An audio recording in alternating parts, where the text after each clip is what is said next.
Guys welcome to my online CA. मेरा नाम है देव। सो गाइस आज के इस वीडियो में हम लोग डिस्कस करने वाले हैं 1% TDS on the crypto currency जो लगने वाला है 1 जुलाई 2022 से। जी हाँ, तो यहाँ पे इनकम टैक्स डिपार्टमेंट ने ट्विटर के ऊपर भी एक सर्कुलर निकाला था इसको क्लैरिफिकेशन करने के लिए 194S के अंदर, जहाँ पे आपका 1% टीडीएस लगने वाला है।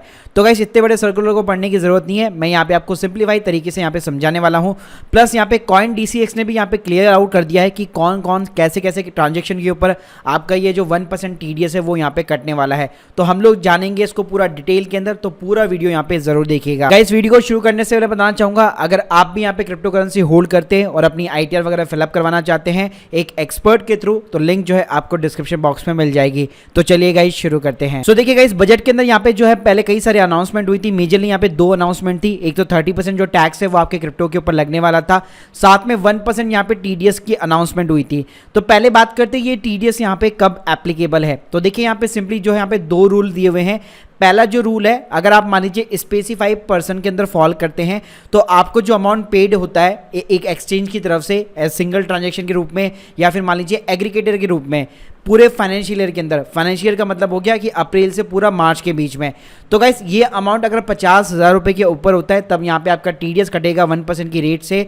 लेकिन अगर लेट सपोज अगर आप स्पेसिफाइड पर्सन की लिस्ट में नहीं आते हैं तो यही लिमिट आपके 50,000 रुपये की जो लिमिट है वो आपके लिए यहाँ पे 10,000 रुपये की लिमिट हो जाती है। अब गाइस बात करते हैं कि ये जो स्पेसिफाइड पर्सन है उसके अंदर आखिर कौन कौन आता है। तो इसके अंदर देखिए सारे इंडिविजुअल और HUF शामिल है जिनकी भी कोई भी यहाँ पे जो है बिजनेस वाली इनकम नहीं है, कोई भी बिजनेस या प्रोफेशन से, मतलब अल्टीमेटली आप कह सकते हैं कि वो कोई भी यहाँ पे बिजनेस वगैरह नहीं चला रहे, या फिर लेट सपोज कोई भी वो फ्यूचर एंड ऑप्शन जो कि F&O वगैरह होता है स्टॉक मार्केट के अंदर, उसके अंदर डील नहीं करते हैं।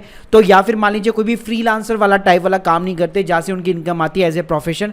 तो गाइस सिंपली अगर वो इस कैटेगरी के अंदर फॉल नहीं करते हैं तो वो स्पेसिफाइड पर्सन के अंदर कैटेगरी के अंदर यहाँ पे शामिल होते हैं। गाइस यहाँ पे ये भी वो लगा है कि जिनकी यहाँ पे बिजनेस से भी लेट सपोज अगर इनकम है, प्रोफेशन से भी यहाँ पे इनकम है, लेकिन उनका जो टर्नओवर है अगर वो बिजनेस वाली कैटेगरी के अंदर है तो वो 1 करोड़ के अबाव नहीं होना चाहिए।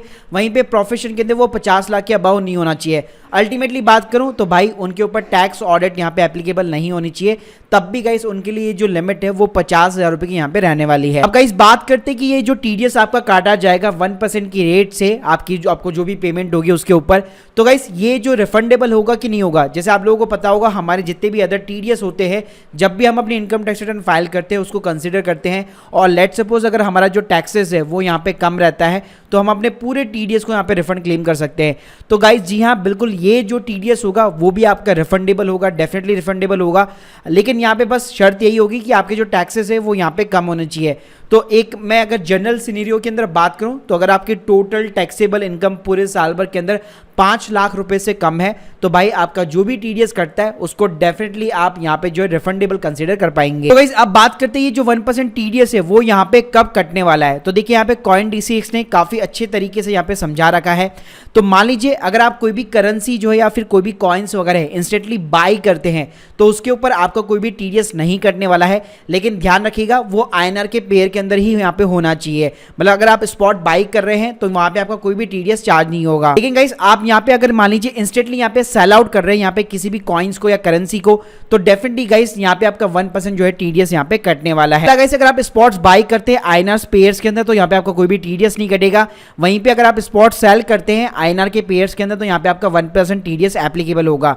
वहीं पे गाइस अगर आप स्पॉट्स बाई करते हैं लेकिन वो INR के पेयर के अंदर नहीं है, जैसे कि एग्जांपल हो गया, मान लीजिए आप जो है बिटकॉइन को खरीदना चाहते हैं USDT के अगेंस्ट में, तो गाइस यहाँ पे क्या होता है, पहले आपके USDT यहाँ पे सेल आउट होते हैं, उसके बाद में आपका जो BTC होता है वो बाई होता है। तो ये 2 टाइप के ट्रांजेक्शन हो गए। तो अगर लेट सपोज कोई भी नॉन INR का पेयर है उसके अंदर अगर आप स्पॉट बाइंग कर रहे हैं तो वहां पे भी आपका 1% टीडीएस एप्लीकेबल होगा, और वहीं पे अगर आप स्पॉट सेलिंग कर रहे हैं नॉन INR के पेयर के अंदर तो वहां पे भी आपका 1% टीडीएस यहाँ पे एप्लीकेबल होगा। साथ में गाइस अगर आप यहाँ पे मार्जिन ट्रेडिंग वगैरह भी कर रहे हैं तो यहाँ पे आपकी लॉन्ग शॉर्ट दोनों ही पोजीशन के ऊपर 1% टीडीएस एप्लीकेबल होगा। इसके अलावा इस लैंड एंड अर्न यानी कि आप अपना जो स्टेक जो है यहाँ पे मतलब ब्लॉक करके जो उसके ऊपर इंटरेस्ट कमाते हैं उसके ऊपर कोई भी टीडीएस एप्लीकेबल नहीं है, और फ्यूचर्स के ऊपर भी यहाँ पे कोई भी टीडीएस एप्लीकेबल नहीं है। गाइस आप यहाँ पे स्क्रीन के सामने देख सकते हैं, फॉर एन एग्जांपल आप मान लीजिए एक BTC और 40 लाख रुपीस के अंदर बेचने वाले हैं तो आपको स्क्रीन के ऊपर ना इस टाइप का दिखने वाला है। तो यहाँ पे आप देख सकते हैं आपका 40 लाख रुपीस जो है आपको 40 लाख रिसीव नहीं होगा,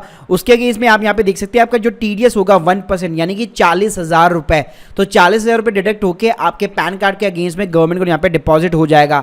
और एक और गाइस बात, अब यहाँ पे कंपलसरी होगा आपको अपने पैन कार्ड को देना। अगर आप पैन कार्ड नहीं देंगे, ये तो जो 1% की टीडीएस रेट है ये यहाँ पे 20% भी यहाँ पे जा सकती है। तो गाइस अब आपको यहाँ पे क्लियर हो चुका होगा कि ये 1% जो टीडीएस है क्रिप्टो के ऊपर यहाँ पे कैसे कैलकुलेशंस होने वाली है। तो guys hope you like this video, please subscribe channel. अगर आप लोगों के कोई भी डाउट्स है कमेंट सेक्शन के अंदर जरूर बताइएगा। Thank you guys, thank you very much.